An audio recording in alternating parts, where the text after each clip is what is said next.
Good morning dear student, कैसे हैं आप सब लोग। आई होप अच्छे होंगे। आज की हम क्लास शुरू करते हैं। कल के जो होमवर्क का जो न्यूमेरिकल मैंने दिया था उसका मैं आंसर बता रहा हूं। उसका आंसर है थीटा इक्वल टू 60 डिग्री। इसमें थीटा की वैल्यू कितनी आ रही है? 60 डिग्री। ठीक है, तो ये आंसर कुछ बच्चों का हो सकता है सही आए, हो सकता है गलत आए, तो उसमें टेंशन लेने की कोई बात नहीं है। इसका आंसर जो है वो मैं आपको अपने पीडीएफ नोट्स के अंदर सॉल्व करके मैंने दिया है। अगला जो पॉइंट्स हम पढ़ रहे थे स्टूडेंट, ये सारे जो पॉइंट्स थे ये समतल दर्पण के कैरेक्टरिस्टिक्स में पढ़ रहे थे, समतल दर्पण के गुणों में पढ़ रहे थे। तो इसका जो अगला गुण है वो मैं आपको बताता हूँ। तो अगला पॉइंट हम लिखते हैं, क्या है देखिएगा। तो अगले पॉइंट को ध्यान से देखिए, क्या कहता है कि मान लीजिए ये एक समतल दर्पण है और इस समतल दर्पण के सामने एक वस्तु को रख दिया और ये वस्तु जो है इस समतल दर्पण की कैसी है बेटा? समानांतर है, पैरेलल है। तो इसका जो प्रतिबिंब है वो भी समतल दर्पण के समानांतर ही रहेगा, समतल दर्पण के समानांतर ही रहेगा, स्थिति नहीं बदलेगी। क्या कह रहा हूं मैं कि यदि कोई वस्तु समतल दर्पण के समानांतर है तो समतल दर्पण के समानांतर है तो उसका प्रतिबिंब भी कैसा रहेगा? समानांतर ही रहेगा। ध्यान दे लीजिएगा कि मेरे हाथ को अज्यूम कीजिए ये एक समतल दर्पण है, तो इसका जो प्रतिबिंब है वो इस तरीके से इसके समानांतर ही रहेगा, स्थिति नहीं बदलेगी। करेक्ट बात, ठीक है कि नहीं? ऐसा नहीं होगा कि इसका जो एरो है वो नीचे की तरफ हो जाएगा, ऐसा नहीं होगा। करेक्ट बात। दूसरी जो बात ये कहता है, दूसरी बात ये है कि समतल दर्पण के अभिलंबवत अगर वस्तु है, ये मान लीजिए समतल दर्पण हो गया और समतल दर्पण के अभिलंबवत वस्तु इस तरीके से है, वस्तु इस तरीके से है, तो देखिएगा कि जैसे ये और ये इस तीर का शीर्ष मान लेते हैं हम लोग, इस तरीके से रखा हुआ है, ये ए है और ये बी है।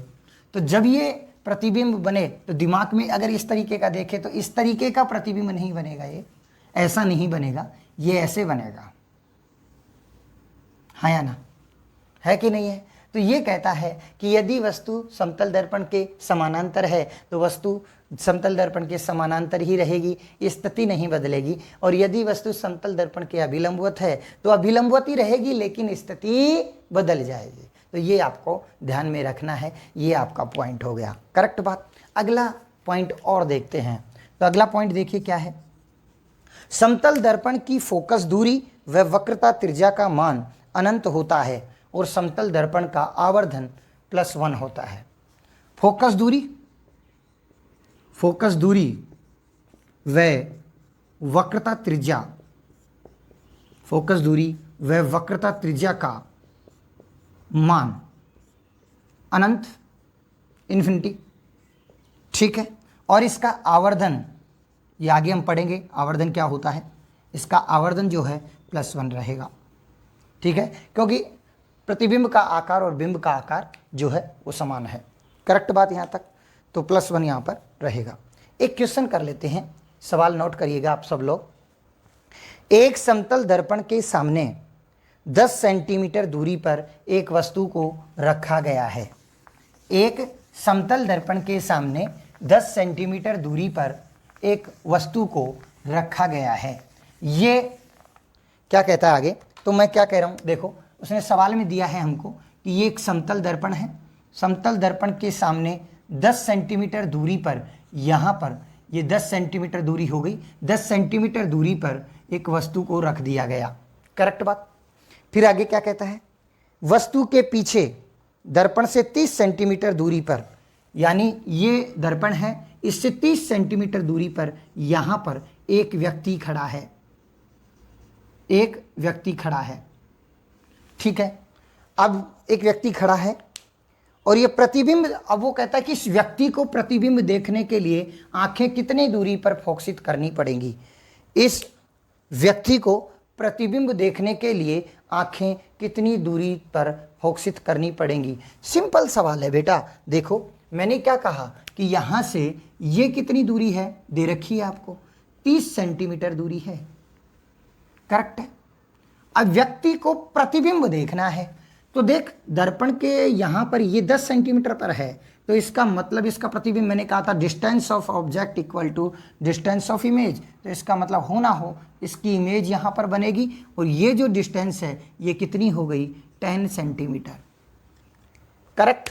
अब इसको अपनी आंख फोकसित करनी है, तो 30 तो ये और 10 ये, तो टोटल कितना हो गया, टोटल डिस्टेंस फोकस करने के लिए 10 + 30 = 40 सेंटीमीटर, तो उसको अपनी आंख 40 सेंटीमीटर पर फोकसित करनी पड़ेगी।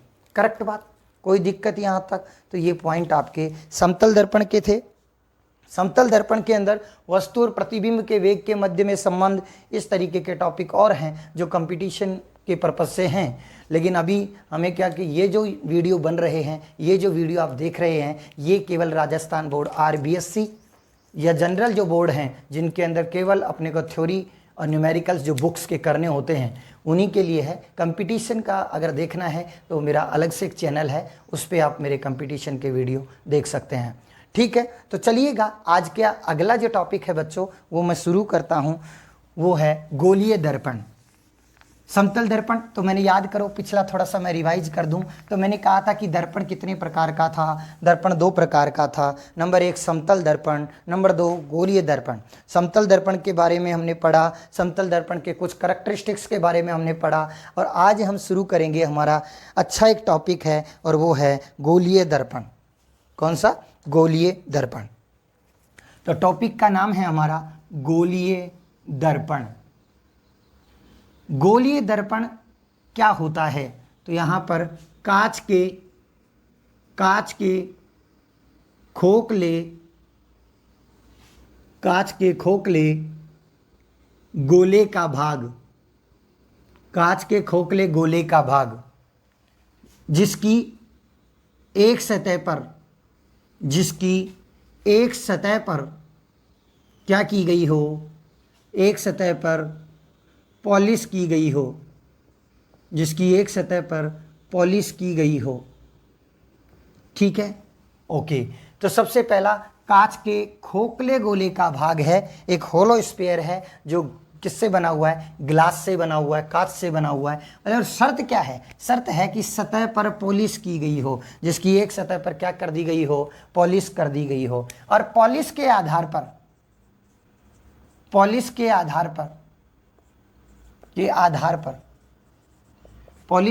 पर गोलीय दर्पण जो है वो 2 प्रकार का था। गोलीय दर्पण 2 प्रकार का होता है। गोलीय दर्पण कितने प्रकार का? 2 प्रकार का। नाम आपने सुना है अच्छे से। ये है आपका उत्तल दर्पण, ये क्या है आपका? उत्तल दर्पण। और नंबर 2 क्या है आपका? नंबर 2 है आपका अवतल दर्पण। नंबर 1 है उत्तल दर्पण, नंबर 2 है अवतल दर्पण। अब क्या होता है, कैसे बनेगा, तो ये सारी कहानी हम देखते हैं कैसे होगा ये, तो सब चीज़ें देखिएगा। तो यहाँ पर देखो, मान लीजिए ये मेरे पास एक खोखला कांच का गोला है,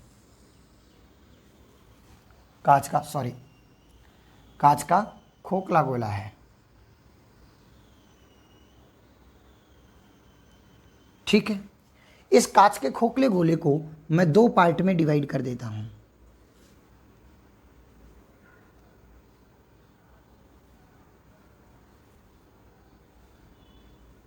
दिख गया? ये इस कांच के खोखले गोले का सेंटर है, जिसे हम आगे जाके वक्रता केंद्र बोलते हैं। ठीक है, अब हमें क्या करना है, इस पर पॉलिश करनी है। अब पॉलिश करेंगे तो पॉलिश करने के 2 तरीके हैं। एक तो इसके अंदर वाले भाग पर पॉलिश कर दें, एक इसके बाहर वाले भाग पर पॉलिश कर दें।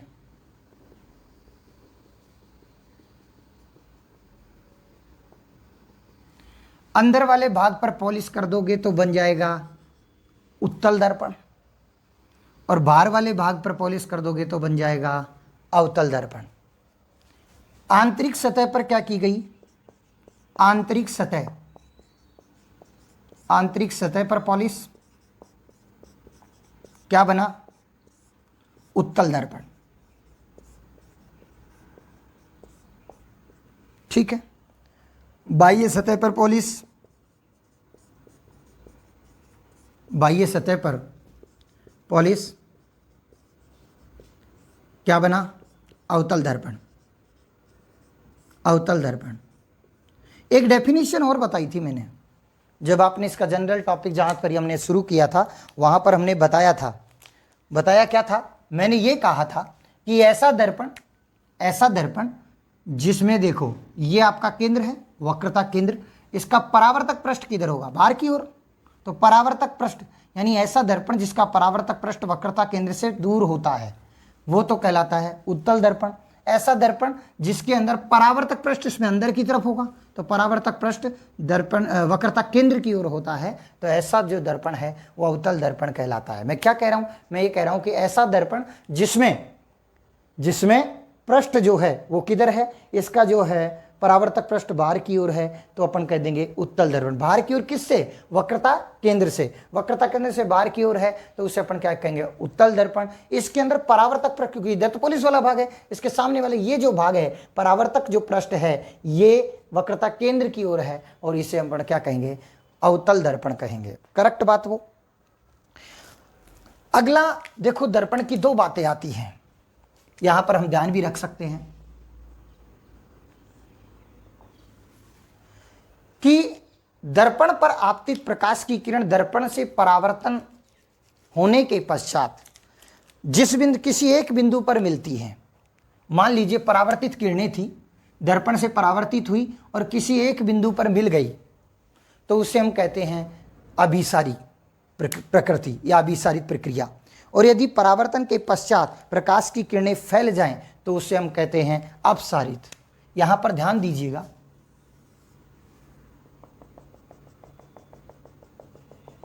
जैसे मान लीजिएगा इस तरीके से अगर ये प्रकाश की किरणें परावर्तन के पश्चात एक बिंदु पर इकट्ठी हो रही है तो इसको अपन अभिसारी प्रक्रिया बोलते हैं। और अगर मान लीजिए कि ये आपका दर्पण है, इस पर ये प्रकाश गिरा और फैल गया, स्प्रेड हो गया, तो ये जो प्रकृति है ये अपसारित प्रकृति कहलाती है। ठीक है, अपसारित प्रकृति कहलाती है। ये बात आप ध्यान रखेंगे। अगला जो पॉइंट है वो है दर्पण से संबंधित महत्वपूर्ण परिभाषाएं। दर्पण से संबंधित महत्वपूर्ण परिभाषाएं, आप हेडिंग डाल सकते हैं, दर्पण से संबंधित महत्वपूर्ण परिभाषाएं। तो क्या बोला मैंने बोला कि हेडिंग डाल लीजिएगा दर्पण से संबंधित महत्वपूर्ण परिभाषाएं, और जिसमें सबसे पहली परिभाषा आप लोगों के सामने आएगी वो है आपका ध्रुव। क्या आएगा? ध्रुव। तो पहला हेडिंग भी आप डाल लीजिएगा ध्रुव। ध्रुव किसे कहते हैं, तो क्या होता है, किस तरीके से है, तो यहाँ पर देखिएगा ध्रुव। तो पहला हेडिंग है मेरा ध्रुव। ध्रुव क्या कहता है? परावर्तक पृष्ठ का मध्य बिंदु, परावर्तक पृष्ठ का मध्य बिंदु क्या कहलाता है? ध्रुव कहलाता है। तो यहां पर ध्यान देंगे, परावर्तक पृष्ठ का मध्य बिंदु क्या कहलाता है? ध्रुव कहलाता है। ध्रुव कहलाता है। ध्रुव कहलाता है। नोट कर लिया बेटा? परावर्तक पृष्ठ का मध्य बिंदु ध्रुव कहलाता है। मैं यहाँ पर एक दर्पण ले लेता हूँ, ले लीजिए बेटा, ये आपका एक दर्पण हो गया। इस दर्पण पर मैंने क्या कर दी बेटा? पॉलिश कर दी। इस दर्पण पर मैंने क्या कर दी बेटे? पॉलिश कर दी। ठीक है, अब इधर वाला ये जो भाग है ये पॉलिश वाला भाग है, तो इसके सामने ये जो पृष्ठ बचा जो अंदर की तरफ आपको दिखेगा, जिसको मैं थोड़ा सा डार्क कर रहा हूँ, ये हो गया आपका कौन सा पृष्ठ बेटा? तो पॉलिश वाले तल के सामने वाला जो तल है वो क्या कहलाता है? परावर्तक पृष्ठ कहलाता है। और परावर्तक पृष्ठ का जो मध्य बिंदु है ये है मध्य बिंदु। परावर्तक पृष्ठ का मध्य बिंदु क्या कहलाता है? ध्रुव कहलाता है। और ध्रुव को हम किससे डिनोट करते हैं? ध्रुव को हम P से डिनोट करते हैं। ठीक बेटा, तो पहला पॉइंट हमारा खत्म हो गया ध्रुव। अगला जो पॉइंट आता है वो आता है वक्रता केंद्र। मैं अभी जिक्र कर रहा था, मैंने आपको अभी बताया, मैंने ये कहा कि ये जो गोलीय दर्पण होता है ये किसी कांच के खोखले गोले का भाग होता है। अब वो कहता है कि दर्पण जिस गोले का भाग उस गोले का केंद्र, क्या बोला मैं, दोबारा सुनाओ, दर्पण जिस कांच के खोखले गोले का भाग, कौन सा दर्पण, गोलीय दर्पण, दोबारा देखो, गोलीय दर्पण जिस कांच के खोखले गोले का भाग उस गोले का केंद्र क्या कहलाएगा, वक्रता केंद्र। अभी मैं बना रहा था डायग्राम, तो उसमें मैंने डायग्राम में बनाया था, मान लीजिए ये मेरे पास में एक खोखला गोला है और इस खोखले गोले से मुझे गोलीय दर्पण क्या करना है बेटा, बनाना है। तो इस खोखले गोले का जो केंद्र होता है उसे ही हम क्या कहते हैं, वक्रता केंद्र कहते हैं। वक्रता केंद्र को किससे रिप्रेजेंट करते हैं बेटा, सी से रिप्रेजेंट करते हैं। अगला जो पॉइंट आता है वो आता है वक्रता त्रिज्या। अगला पॉइंट क्या आता है, अगला पॉइंट है मेरा वक्रता त्रिज्या। वक्रता त्रिज्या क्या होती है, तो देखिएगा ये वक्रता केंद्र हो गया। अपन मान लीजिए इसके बाहर की तरफ क्या कर देते हैं, इस भाग पर पॉलिश कर देते हैं, तो ये दर्पण बन गया। और ये इसका क्या है, ध्रुव है। तो अपन ये कहते हैं कि वक्रता केंद्र तथा ध्रुव के जो बीच की दूरी है वो क्या कहलाती है, वक्रता त्रिज्या कहलाती है। और वक्रता त्रिज्या को हम कैपिटल आर से रिप्रेजेंट करते हैं। वक्रता त्रिज्या को किससे लिख रहे हैं, कैपिटल आर से या 2f से रिप्रेजेंट करते हैं। अगला जो पॉइंट आता है वो आता है फोकस बिंदु। अगला पॉइंट आता है फोकस बिंदु। अब फोकस बिंदु किसे कहते हैं, तो देखो क्या कहता है कि दर्पण पर आपतित प्रकाश की किरण, दर्पण पर आपतित प्रकाश की किरण दर्पण से टकराने के पश्चात, ये हो गया मुख्य अक्ष। तो दर्पण पर आपतित प्रकाश की किरण, तो ये लीजिए, ये दर्पण पर आपतित प्रकाश की किरण हो गई। दर्पण पर आपतित प्रकाश की किरण दर्पण से टकराने के पश्चात मुख्य अक्ष के जिस बिंदु से गुजरती है या गुजरती हुई प्रतीत होती है, तो वो जो बिंदु है वो क्या कहलाता है, फोकस बिंदु कहलाता है। दर्पण पर आपतित प्रकाश की किरण, दर्पण पर आपतित प्रकाश की किरण दर्पण से टकराने के पश्चात मुख्य अक्ष के जिस बिंदु से गुजरती है उस बिंदु को हम क्या कहते हैं, फोकस बिंदु कहते हैं। गुजरती है या गुजरती हुई प्रतीत होती है, ये मेरे पास में एक उत्तल दर्पण हो गया। उत्तल दर्पण पर प्रकाश की किरण आपतित हुई और ये बाहर की तरफ क्या हो जाएगी, फैल जाएगी। तो ये जो बिंदु है, पीछे की तरफ बढ़ाएंगे तो ये जो बिंदु है ये आपका क्या है, फोकस बिंदु है।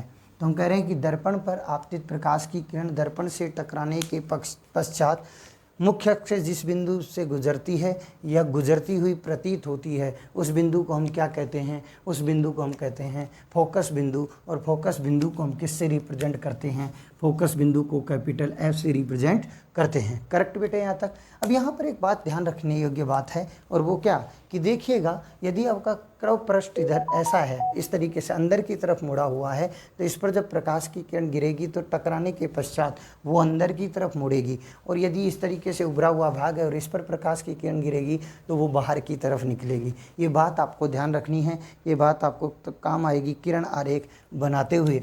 ठीक है, अगला जो मेरा पॉइंट आता है वो आता है मुख्य अक्ष। अगला जो पॉइंट है वो क्या है बेटा, मुख्य अक्ष है। मुख्य अक्ष,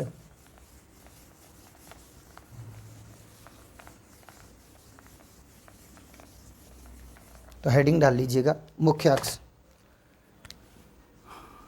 मुख्य अक्ष वक्रता केंद्र, वक्रता केंद्र, फोकस बिंदु, फोकस बिंदु व ध्रुव, ध्रुव, वक्रता केंद्र, फोकस बिंदु व ध्रुव को मिलाने वाली रेखा, को मिलाने वाली रेखा क्या कहलाएगी, को मिलाने वाली रेखा क्या कहलाती है, मुख्य अक्ष कहलाती है। यहाँ पर डायग्राम देखिएगा, ये आपका क्या हो गया, दर्पण हो गया।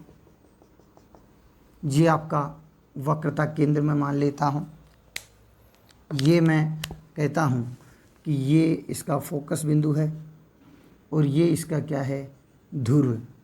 तो कहता है वक्रता केंद्र, फोकस बिंदु और ध्रुव को मिलाने वाली रेखा, ये जो रेखा है ये क्या कहलाती है, मुख्य अक्ष कहलाती है। क्या कहलाती है बेटा, मुख्य अक्ष कहलाती है। करेक्ट बात।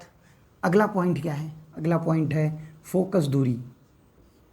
अगला पॉइंट क्या है, फोकस दूरी। तो कहता है कि देखो ये दर्पण का ध्रुव और ये दर्पण का फोकस, दर्पण के ध्रुव तथा फोकस बिंदु के बीच की दूरी फोकस दूरी कहलाती है। दर्पण के ध्रुव तथा फोकस बिंदु के बीच की दूरी क्या कहलाती है बेटा? फोकस दूरी कहलाती है। फोकस दूरी को स्मॉल f से रिप्रेजेंट करते हैं। अब यहाँ पर देखिए कि यहाँ पर ध्यान देने योग्य बात है कि जो फोकस दूरी है उसको किससे डिनोट कर रहे हो? स्मॉल f से। अब ये दोनों दर्पणों के लिए अलग अलग है। ये आपका कौन सा दर्पण है? उत्तल दर्पण। उत्तल दर्पण के लिए फोकस दूरी जो है वो होती है पॉजिटिव, और अवतल दर्पण के लिए कैसी है? अवतल दर्पण के लिए, अवतल दर्पण में इसको क्या लिखेंगे? नेगेटिव। अब ये पॉजिटिव और नेगेटिव की जो कहानी है ये आपको चिन्ह परिपाटी से अच्छे से समझ में आएगी, वहीं हम जिक्र करेंगे इन सब बातों का।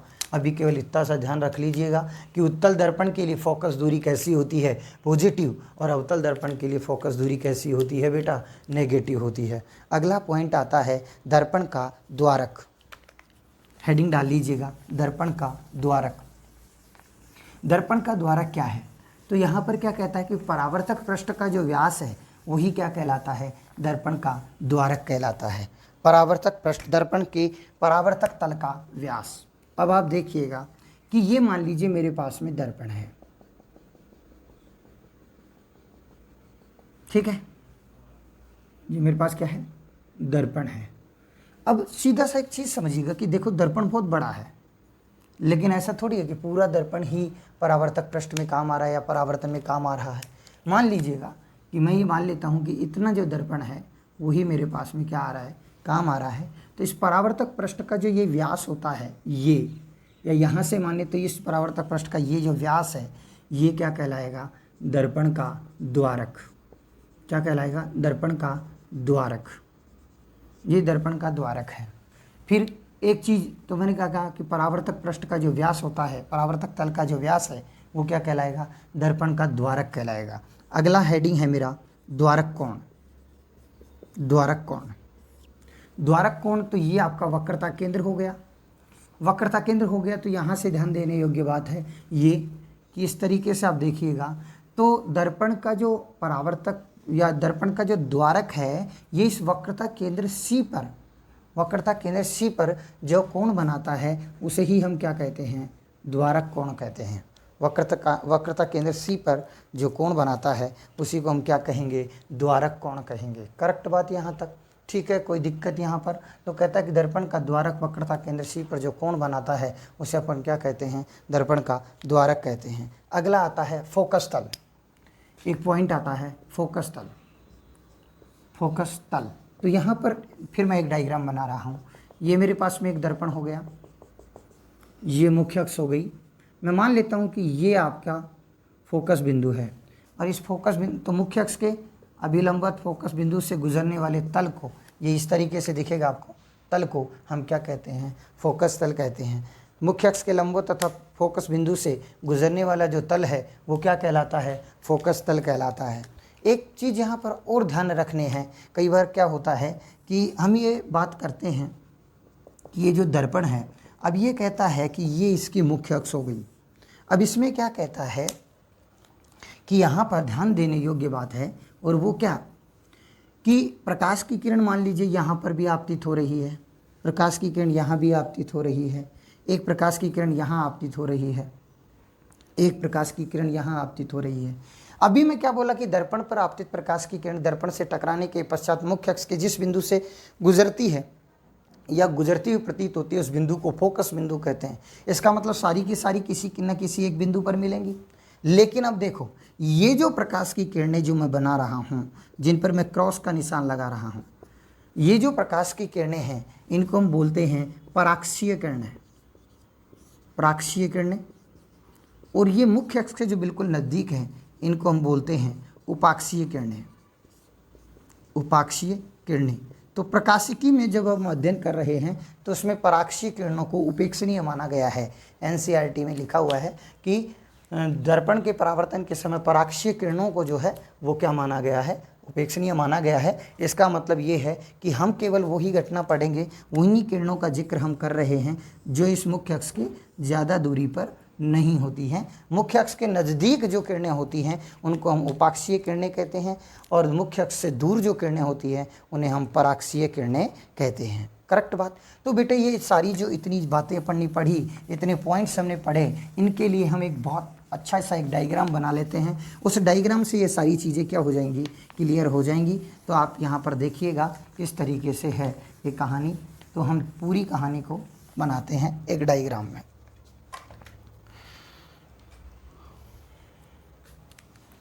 सबसे पहले मैं एक खोखला गोला ले लेता हूँ।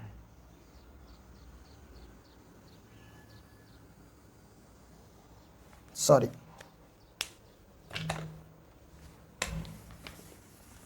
एक बार के लिए दोबारा।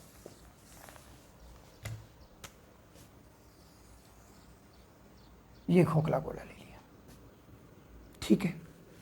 अब इस खोखले गोले के इस भाग पर मैंने क्या कर दी बेटा, पॉलिश कर दी। इसका मतलब ये वाला जो भाग है ये क्या बन गया, दर्पण बन गया। ये इस गोले का केंद्र, जिसको आप क्या कहते हो, वक्रता केंद्र। दर्पण जिस गोले का भाग, उस गोले का केंद्र वक्रता केंद्र। परावर्तक पृष्ठ का मध्य बिंदु ध्रुव। परावर्तक पृष्ठ का मध्य बिंदु ध्रुव। ध्रुव तथा वक्रता केंद्र के बीच की जो दूरी है वो है आपकी कैपिटल आर, वक्रता त्रिज्या। ये आपका मैं मान लेता हूँ परावर्तक पृष्ठ का व्यास। परावर्तक पृष्ठ का क्या मान रहा हूँ, व्यास मान रहा हूँ। ये परावर्तक पृष्ठ का क्या है, व्यास। इसको बोलते हैं दर्पण का द्वारक। ये इस पर एक प्रकाश की किरण क्या हो रही है, आपतित हो रही है। आपतित होकर के ये जहाँ से गुजरेगी उस बिंदु को कहेंगे फोकस बिंदु। ये दर्पण का जो द्वारक है, ये इसके साथ जो कोण बनाएगा उसे हम कहेंगे द्वारक कोण।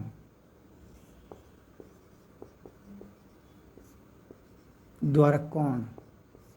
ये जो लाइन, इसको अपन क्या कहते हैं, मुख्य अक्ष। मुख्य अक्ष। ये बिंदु क्या है, फोकस बिंदु। ये ध्रुव। ये जो दूरी होगी ये होगी आपकी स्मॉल एफ। ये हो गया ए, हो गया बी, ये सेंटर सी। तो इस तरीके से ये पूरी कहानी है। दर्पण, दर्पण का द्वारक, वक्रता केंद्र, द्वारक कोण, वक्रता त्रिज्या, फोकस बिंदु, मुख्य अक्ष, ध्रुव। तो ये सारी कहानी है। इस डायग्राम को आप अच्छे से बना लें, उसके बाद में आगे बात करते हैं।